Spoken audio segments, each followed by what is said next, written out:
So welcome students, ये हमारी dim phrases की क्लास नंबर 2 और यहाँ से हम बी जो वर्ड हैं बी वर्ड से स्टार्ट होने वाली डिम फ्रेजेस आज लर्न करेंगे। तो हमारी फर्स्ट जो डिम फ्रेजेस है वो है बैक स्टेयर्स गॉसिप्स, यानी कि जीने के नीचे जो होने वाली बातें होती हैं जिसे एक तरह से चुगली बोलते हैं। तो कैजुअल वही होती है हमारी back stairs gossip, unfair talks, talk among servants. देखिए से याद कैसे करेंगे भाई, बैक स्टेयर्स गॉसिप्स। आप ये बताइए पीछे के जीने पर कौन बातें करते हैं ज़्यादातर? नौकर या फिर ऐसी बातें जो हमेशा छिपकर चुगली जैसी बातें की जाती हैं, जो अनफेयर टॉक्स होती हैं, यानी कि गलत बातें होती हैं, वही तो होती हैं जीने के पीछे। So back stairs gossips it means unfair talks, talk among servants. Next जो हमारी इडियम फ्रेजेस है वो है बैड ब्लड। बैड ब्लड का मतलब होता है शत्रुता की भावना, यानी कि किसी के दुश्मनी की भावना किसी के प्रति, बिटर रिलेशंस, या फिर हम बोल सकते हैं एनमिटी, शत्रुता की भावना।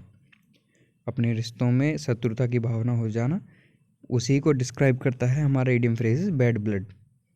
बैड ब्लड यानी कि बुरा रक्त, बुरा रक्त यानी कि शत्रुता, दुश्मनी हम कह सकते हैं।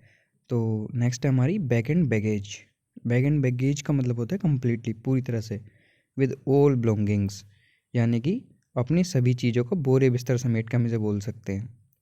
बैग एंड बैगेज यानी कि बोरिया और बिस्तर दोनों, यानी कि कम्प्लीटली विद ऑल बिलोंगिंग्स, सभी अपनी संबंधित वस्तुओं के साथ।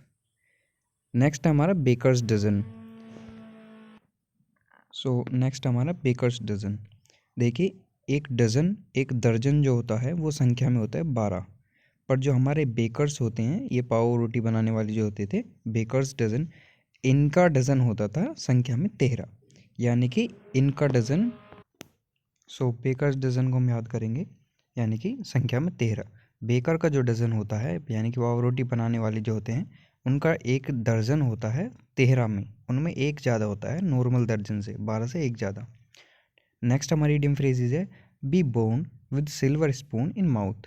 भाई कोई पैदा हो रहा है अपने मुंह में चांदी की चम्मच लेकर, यानी कि सिंपल सी बात है, कोई भी हम समझ सकते हैं, कोई भी आदमी समझ जाएगा कि वो बच्चा बहुत ही अमीर घर में पैदा हुआ है, यानी कि to be born in a rich family. ये इडियम फ्रेजेज डिस्क्राइब करती है किसे?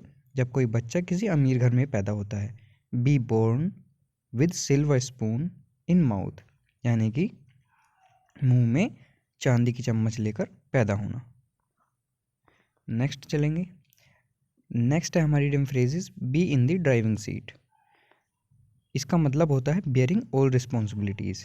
मतलब ड्राइविंग सीट, एक बस का जो ड्राइवर होता है, ड्राइविंग सीट पर जो भी आदमी होता है उसी पर जिम्मेदारी होती है पूरे बस पैसेंजर्स की, उनकी रिस्पॉन्सिबिलिटी होती है बस ड्राइवर के ऊपर, उनकी सिक्योरिटी तक की। तो जो घर का ऐसा मेन आदमी, ऐसा मेन व्यक्ति हमारा जो सभी रिस्पॉन्सिबिलिटीज़ को उठाता हो, बियर करता हो, उसी पर हम अपनी इडियम फ्रेजेस बोल सकते हैं be in the driving seat. Next चलेंगे बियर द बर्नट ऑफ। इसका मतलब है facing result of something unpleasant. भाई कुछ बुरा हमारे साथ हो गया है, उसका परिणाम भुगतना, ऐसा बोलते हैं कड़ा परिणाम भुगतना। बियर द बर्नट ऑफ यानी कि किसी चीज़ का बैड रिजल्ट भुगतना, किसी चीज़ का कड़ा परिणाम भुगतना। Facing result of something unpleasant, कुछ अनैच्छिक घटना का परिणाम भुगतना। नेक्स्ट हमारा beat about the bush.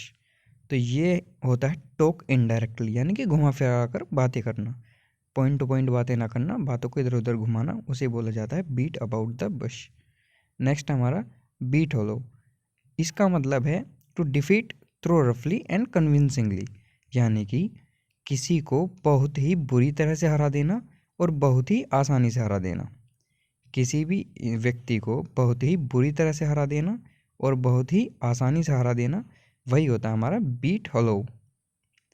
Next चलेंगे back and call. Back and call का मतलब होता है हाजिर जवाबी, यानी कि किसी की एक आवाज़ लगने पर हम उसके काम को करने के लिए तैयार हैं।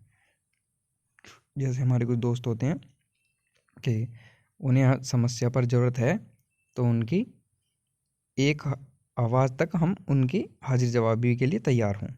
तो बैक एंड कॉल का मतलब होता है ready to obey a order instantly, यानी कि तैयार रहें किसे ओबे करने के लिए, आज्ञा का पालन करने के लिए, अ ऑर्डर किसी ऑर्डर की, इंस्टेंटली यानी कि तुरंत। तो यानी कि किसी ऑर्डर का इंस्टेंटली ओबे करने के लिए हम तैयार रहेंगे, उसी चीज़ को बोला जाता है back and call. Back and call का मतलब होता है हमारा किसी के लिए एकदम हाजिर जवाब रहना, यानी कि बिल्कुल तैयार रहना किसी भी समय। बेड ऑफ रोजेस के आप समझ सकते हैं, एक बेड है जिस पर रोजेस हमने बिछा रखे हैं, तो वो कैसी एक सिचुएशन होगी। एक बेड है जिस पर हमने बहुत सारे रोजेस बिछा रखे हैं, तो आप सोच सकते हैं वो कैसी सिचुएशन होगी। वो होती है हमारी प्लीजेंट सिचुएशन, एक बिल्कुल कंफर्ट, सबसे अच्छी जिस सिचुएशन को हम बोल सकते हैं वही होती है बेड ऑफ रोजेस। या फिर हम बोल सकते हैं बहुत ही आसान काम, वेरी इजी वर्क। या फिर हम बोल सकते हैं प्लीजेंट सिचुएशन, यानी कि सबसे अच्छी जो हमारी अवस्था होती है उसे ही बोला जाता है बेड ऑफ रोजेस, उसे ही डिस्क्राइब करता है बेड ऑफ रोजेस।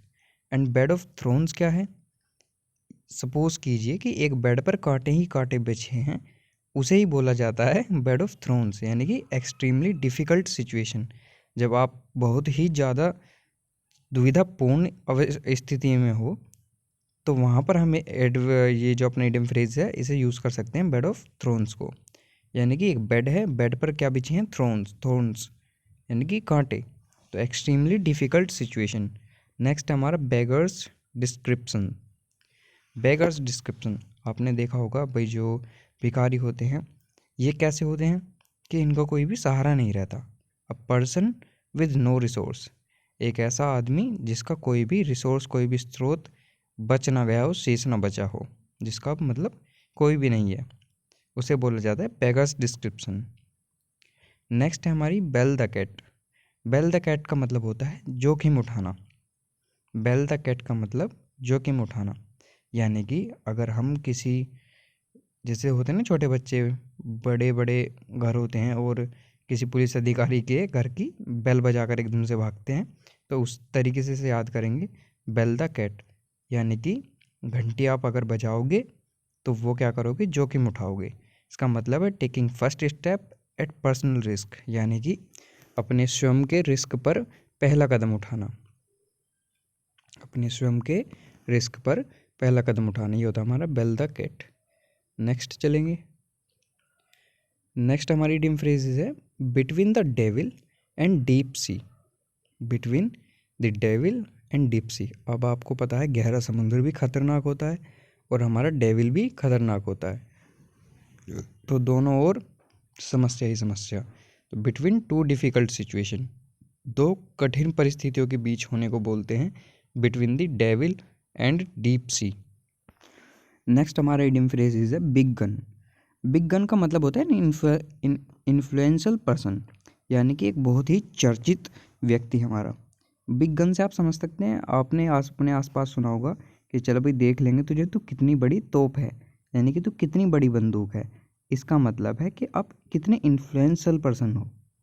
तो बिग गन का मतलब एन इन्फ्लुएंशियल पर्सन, जो कि बहुत ही चर्चित व्यक्ति हो, हाँ, जिसका कुछ महत्व होता है अपने आप में ही।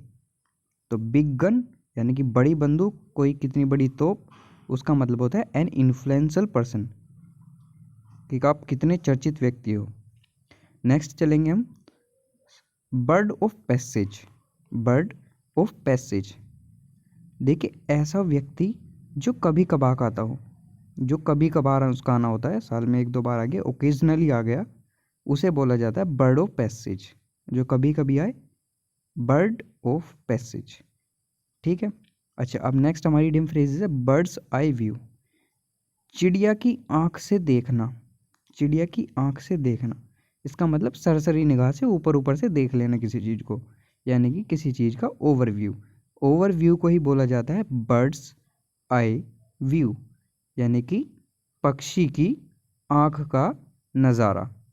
पक्षी की आंख का नज़ारा यानी कि ओवरव्यू, ऊपर ऊपर से देख लेना किसी चीज़ को। अब नेक्स्ट हमारी जो इडियम फ्रेजेज है उस पर चलेंगे। तो नेक्स्ट हमारी इडियम फ्रेजेज है बर्ड्स ऑफ फैदर यानी कि एक ऐसा व्यक्ति, ऐसे कोई भी दो व्यक्ति जिनके विचार और उनके गुण, उनकी हरकतें सेम सेम सी हों। People with same ideas, people with same ideas and characteristics, people with same ideas and characteristics are called birds of feather. यानी कि बर्ड्स ऑफ फैदर का मतलब होता है ऐसे दो व्यक्ति जिनके विचार विमर्श और गुण कैसे हों, एक जैसे हों। People with same ideas and characteristics. अब नेक्स्ट चलेंगे बाइट द डस्ट। देखिए बाइट द डस्ट को हिंदी में बोलते हैं धूल चाटना। अब धूल चटाने का मतलब क्या होता है? टू बी डिफीटेड, किसी से हार जाना, वो भी बुरी तरह हार जाना। बाइट द डस्ट धूल चाटना यानी कि किसी से बुरी तरह हार जाना, टू बी डिफीटेड। नेक्स्ट चलेंगे हम ब्लैक सीप। ब्लैक सीप बोला जाता है नीच व्यक्ति को, मीन फ्लो को, यानी कि कोई नीच व्यक्ति है तो उसी के लिए इडियम फ्रेज बनी है ब्लैक शीप। नेक्स्ट चलेंगे ब्लाइंड एले। ब्लाइंड एले क्या है? A situation in which no further progress can be made. एक ऐसी परिस्थिति जिसमें भविष्य में आगे और कोई भी सफलता हम नहीं प्राप्त कर सकते। एक ऐसी सिचुएशन हमारे सामने आ गई है जिसमें हम आगे और कोई भी प्रोग्रेस नहीं कर सकते। एक ऐसी स्थिति जिसमें हम आगे कोई भी प्रोग्रेस नहीं कर सकते, उसे ही बोला जाता है ब्लाइंड एले। ब्लाइंड एले। तो नेक्स्ट इडियम फ्रेज पे चलेंगे। नेक्स्ट है ब्लाइंड डेट। ब्लाइंड डेट क्या है? A meeting between a girl and boy who have not met before. एक ऐसी मीटिंग किसके? एक लड़के और लड़की के बीच जो आज से पहले यानी कि अब से पहले कभी एक दूसरे से ना मिले हों, ना उन्हें जानते हों, तो उसे बोलते हैं ब्लाइंड डेट। ब्लाइंड, ब्लाइंड माने अंधा, डेट माने तो आपको तारीख पता ही है। तो ब्लाइंड डेट एक ऐसी डेट जिस पर एक लड़का और लड़की मिलेंगे जो एक दूसरे को अब से पहले नहीं जानते थे। नेक्स्ट चलेंगे, ये बहुत इंपॉर्टेंट है 61। ब्लो वंस ऑन ट्रम्पेट यानी कि अपने ही मुंह मिठा होने वाला, जो अपने ही मुंह से अपनी तारीफ करता हो। Blow one's on trumpet, blow one's on trumpet. तो इसका मतलब होता है टू प्रेज वन सेल्फ, जो स्वयं की तारीफ करता हो, जो स्वयं की ही तारीफ करता हो। नेक्स्ट जो है हमारा वो है ब्लू ब्लड। ब्लू ब्लड बोलते हैं शाही व्यक्ति को, जो होते हैं हमारे शाही व्यक्ति। रॉयल एंड एरिस्टोक्रेटिक डिसेंट, शाही और राजशाही जिसे बोलते हैं, राजशाही व्यक्ति जो होते हैं, वंशज जो होते हैं, उन्हें ही बोला जाता है ब्लू ब्लड। नेक्स्ट चलेंगे हम ब्लू बुक। जो भी हमारी सरकारी रिपोर्ट आती है उसे ही बोला जाता है ब्लू बुक। ब्लू बुक यानी कि कोई भी सरकारी रिपोर्ट, किसी भी चीज़ की हो, कोई भी सरकारी रिपोर्ट हो, उसे बोला जाएगा ब्लू बुक। नेक्स्ट चलेंगे bolt from the blue. Bolt from the blue यानी कि इसे आप ऐसे याद करेंगे, आकाश से बिजली कैसे गिरती है? अचानक गिरती है और अचानक ही वो समस्या पैदा करती है। तो बोल्ट फ्रॉम द ब्लू का मीन हम लेंगे एन अनएक्सपेक्टेड प्रॉब्लम, एक ऐसी समस्या जो अचानक आ खड़ी हो जाए, जिसकी हमें उम्मीद भी ना हो। किसी समस्या का अचानक सामने आ जाना जिसके बारे में हमने पहले सोचा भी ना हो, उसे ही बोलते हैं हम बोल्ट फ्रॉम द ब्लू। एक ऐसी समस्या जो अचानक हमारे सामने आ जाए जिसके बारे में हमने पहले नहीं सोचा था। Bolt from the blue, N unexpected problem. Next चलेंगे बोन ऑफ कंटेंशन यानी कि लड़ाई वाली हड्डी। कोज ऑफ डिस्प्यूट, झगड़े का कारण, विवाद का कारण। यानी कि इसे आप ऐसे याद करेंगे, बोन ऑफ कंटेंशन, दो कुत्ते हैं, उनके बीच अगर आप हड्डी डाल दोगे तो वो हड्डी क्या बन जाएगी? झगड़े का कारण, दो कुत्तों के बीच, यानी कि कोज ऑफ डिस्प्यूट। तो bone of contention, cause of dispute. Next चलेंगे blessing in disguise. Blessing in disguise यानी कि इसका मतलब होता है हिडन ब्लेसिंग। भाई कुछ ऐसी बातें जो हमें ऊपर से देखने में तो बहुत बुरी चुभती हूँ, पर वो एक आशीर्वाद के तौर पर हमारे लिए काम करती हूँ। जैसे अक्सर बड़े बूढ़े जो होते हैं उनकी बातें सुनने में तो बड़ी ही चुभती हैं, पर कायदे में वे क्या होते हैं, बहुत ही ज़्यादा बेनिफिशियल होती हैं। तो उन्हें ही बोला जाता है ब्लेसिंग इन डिस्गाइज, एक आशीर्वाद के रूप में हिडन ब्लेसिंग होती हैं वे। सो नेक्स्ट चलेंगे बोसम फ्रेंड। बोसम फ्रेंड का सीधा सा मतलब है फास्ट फ्रेंड, यानी कि बहुत ही पक्के मित्र। जैसे हम बोल सकते हैं India and Pakistan are bosom friend countries. So next चलेंगे ब्रेक द आइस, चुप्पी तोड़ना। ब्रेक द आइस, हमने बर्फ़ को तोड़ा, इससे ध्यान रखेंगे चुप्पी को तोड़ा, यानी कि टू स्टार्ट अ कन्वर्सेशन, किसी बात को कहना शुरू कर देना। बहुत यानी कि सोच लीजिए आपके कोई व्यक्ति है, बहुत ज़्यादा टॉलरेट करने के बाद वो ब्रेक द आइस करता है, यानी कि वो एकदम से अचानक से बोलना स्टार्ट करता है, to start a conversation. Next है ब्रीथ वंस लास्ट, यानी कि अपनी अंतिम सांस लेना। इसका मतलब होता है to pass away, to die, किसी भी व्यक्ति का चले जाना, गुजर जाना या फिर मर जाना, वही होता है ब्रीथ वंस लास्ट, यानी कि कोई अंतिम सांस लेना। सो नेक्स्ट चलेंगे। नेक्स्ट हमारी जो इडियम फ्रेज है वो है ब्रॉड डे लाइट, यानी कि दिन दहाड़े। In day light, broad day light यानी कि इन डे लाइट, यानी कि दिन दहाड़े। When crime can't be hidden, यानी कि ऐसे समय पर जहाँ पर क्राइम हम छुपा भी नहीं सकते, ऐसे समय पर क्राइम होना। जैसे बोलते हैं ना कि दिन दहाड़े लूट हो गई, तो वो होता है broad day light. In day light, इसका मतलब होता है इन डे लाइट, सनलाइट में, दिन दहाड़े। इसी का इडियम फ्रेजेस एक्सप्रेस करती है ब्रॉड डे लाइट। तो नेक्स्ट है हमारा ब्रोकन रीड।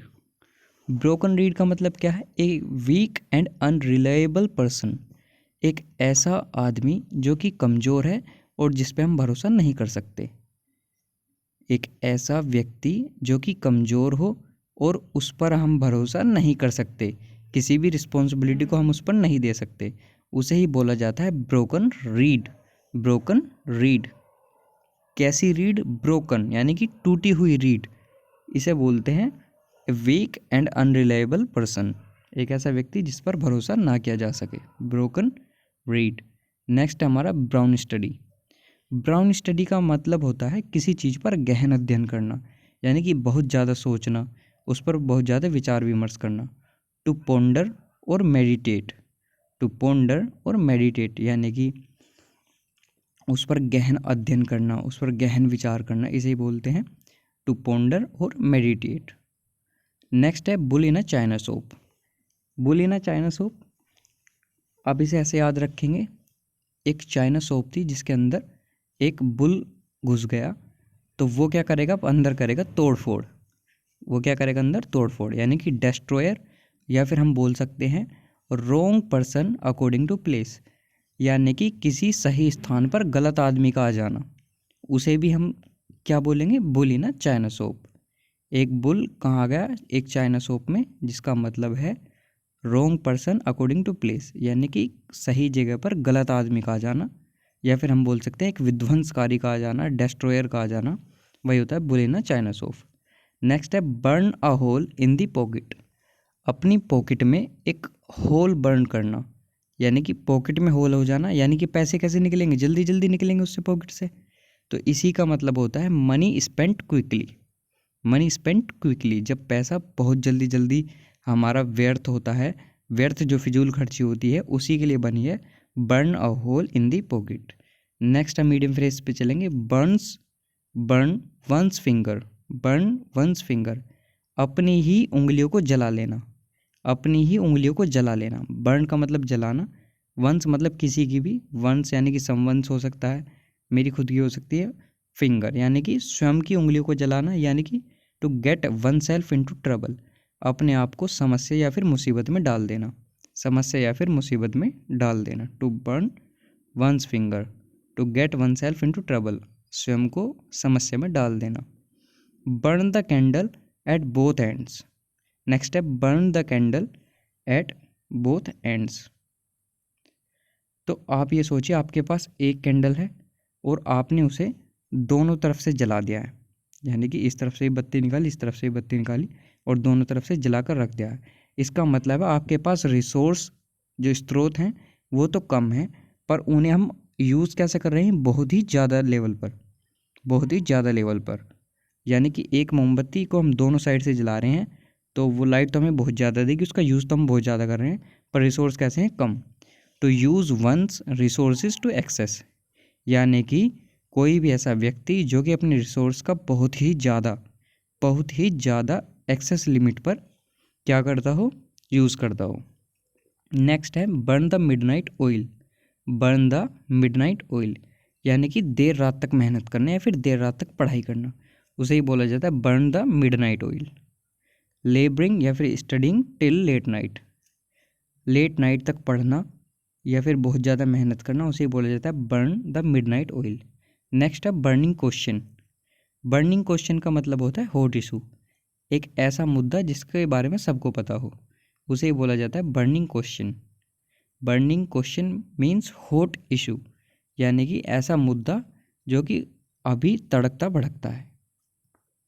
नेक्स्ट चलेंगे बरी द हैचेट। बरी द हैचेट का मतलब है किसी भी दुश्मनी को ख़त्म करना। बरी द हैचेट यानी कि किसी भी दुश्मनी को ख़त्म करना।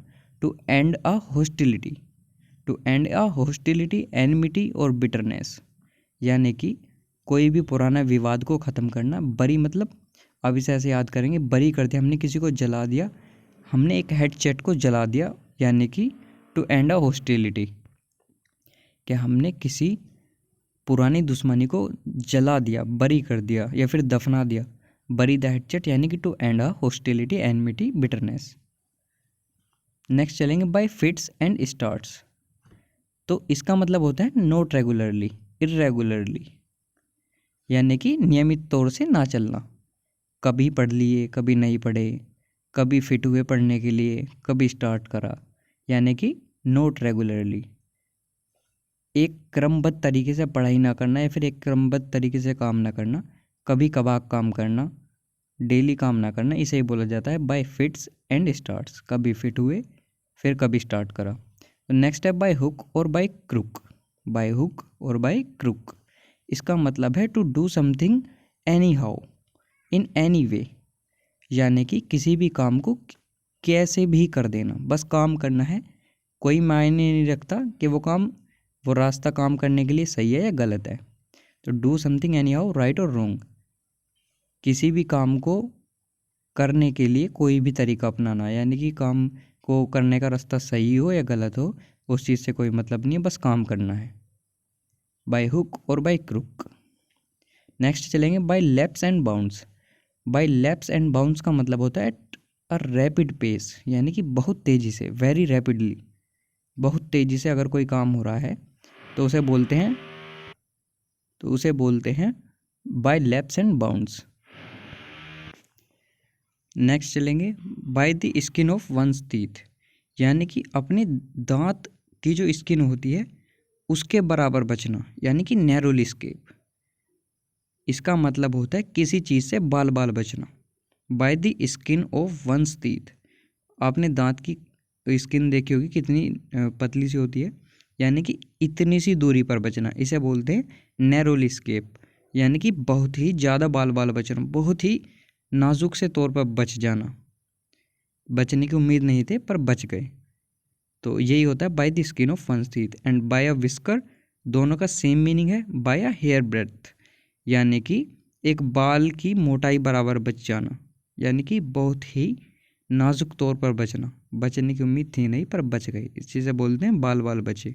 Bye the skin of one's teeth and by a whisker, दोनों का सेम मीनिंग है, नैरोली स्केप या फिर by a hair breadth escape, बच गए बस बाल बाल, बहुत ही पास से।